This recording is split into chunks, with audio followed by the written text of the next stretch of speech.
പകുതി വിലക്ക് സ്കൂട്ടർ നൽകി ഒരുപാട് ആളുകളുടെ പണം തട്ടിയെടുത്ത തട്ടിപ്പ് വെളിയിൽ വന്നതോടെ ഏറെ ചർച്ച ചെയ്യപ്പെടുന്ന ഒന്നാണ് CSR ഫണ്ട് എന്നത്.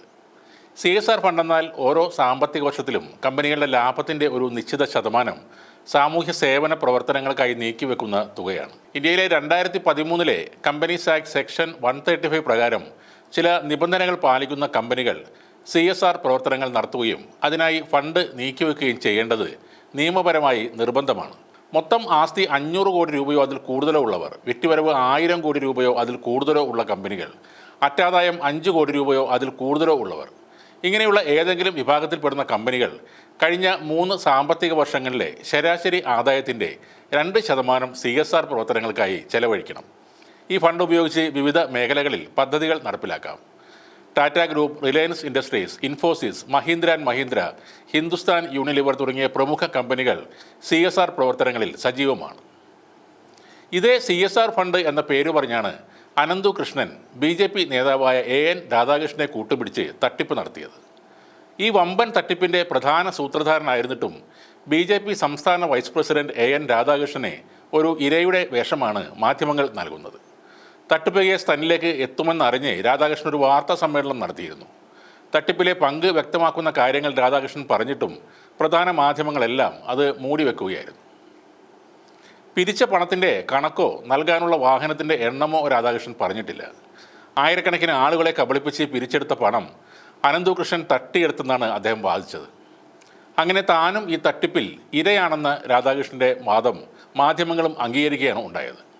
രാധാകൃഷ്ണൻ ചെയർമാനായ സൈൻ എന്ന സംഘടന മുദ്രപത്രത്തിൽ തയ്യാറാക്കിയ കരാറിൽ ഒപ്പിട്ടാണ് അനന്തുകൃഷ്ണൻ നേതൃത്വം നൽകിയ തട്ടിപ്പിൽ സഹകരിച്ചത്. പദ്ധതിയുടെ നിർവഹണ ഏജൻസിയാണ് സൈൻ എന്ന് രാധാകൃഷ്ണൻ തന്നെ പറഞ്ഞു. ഈ പദ്ധതിയിലേക്ക് ആളുകളെ ആകർഷിക്കാൻ പ്രചാരണങ്ങൾ പങ്കെടുത്തു. സ്വന്തം ചിത്രം വെച്ച് പോസ്റ്ററുകൾ പ്രചരിപ്പിച്ചു. കഴിഞ്ഞ മെയ് വരെ തൻ്റെ സംഘടന വഴി കണക്കില്ലാത്ത പണം അനന്തുകൃഷ്ണൻ്റെ അക്കൗണ്ടിലേക്ക് നൽകി എന്നതും രാധാകൃഷ്ണൻ വ്യക്തമാക്കിയ കാര്യങ്ങളാണ്. CSR ഫണ്ട് ലഭിക്കുന്നില്ലെന്ന് പിന്നീടാണ് അറിഞ്ഞതെന്നാണ് രാധാകൃഷ്ണൻ്റെ മറ്റൊരു വാദം. 5000-ഓളം സ്കൂട്ടർ നൽകിയെന്നും രാധാകൃഷ്ണൻ അവകാശപ്പെടുന്നുണ്ട്. എന്നാൽ CSR ഫണ്ട് ലഭിച്ചില്ലെങ്കിൽ ഇത്രയും സ്കൂട്ടറിനുള്ള ബാക്കി പണം ആരുടേതാണെന്ന ചോദ്യത്തിനും ഉത്തരമില്ല. അനന്തുകൃഷ്ണനോട് പണം തിരികെ ആവശ്യപ്പെട്ടെന്നും ഇദ്ദേഹം പറയുന്നുണ്ട്. എന്നാൽ ഈ പദ്ധതിയിൽ നിന്ന് പിന്മാറി 6 മാസത്തിന് ശേഷവും അനന്തുകൃഷ്ണനെതിരെ ഒരു പരാതി പോലും നൽകിയിട്ടില്ലെന്ന കാര്യം വിചിത്രവുമാണ്.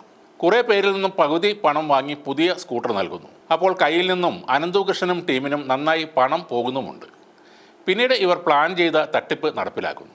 സാധാരണ മണി ചെയിൻകാർ ചെയ്യുന്നത് പോലെ കുറേ പേർക്ക് ആദ്യം നല്ല രീതിയിൽ പണം നൽകും. ഇവിടെ വാഹനം നൽകി. അത് കണ്ട് അതിൻ്റെ 100 ഇരട്ടി ആളുകൾ ഈ പ്ലാനിൽ ചേരാൻ വരും. അവരുടെ പണമാണ് നഷ്ടപ്പെടുന്നത്. അതേ പ്ലാൻ തന്നെയാണ് അനന്തവും രാധാകൃഷ്ണനും ഒക്കെ ചെയ്തു കൂട്ടിയത്. AN രാധാകൃഷ്ണൻ്റെ ഫേസ്ബുക്ക് പേജ് ഒന്ന് നോക്കുക. കഴിഞ്ഞ കുറേ മാസങ്ങളായി ഈ സ്കൂട്ടർ പദ്ധതി മാത്രമാണ് അദ്ദേഹം പോസ്റ്റ് ചെയ്യുന്നത്. മിനിയാന്നാൾ വരെ അത്തരം പോസ്റ്റുകൾ ഉണ്ടായിരുന്നു. രാഷ്ട്രീയപരമായ 1-2 പോസ്റ്റുകളാണ് ആ പേജിൽ ഒരു മാസക്കാലത്ത് വന്നിരുന്നത്. ഇത്രയ്ക്ക് നല്ല രീതിയിൽ ഈ തട്ടിപ്പിനെ പ്രൊമോട്ട് ചെയ്ത വ്യക്തി വേട്ടക്കാരൻ തന്നെയാണ്.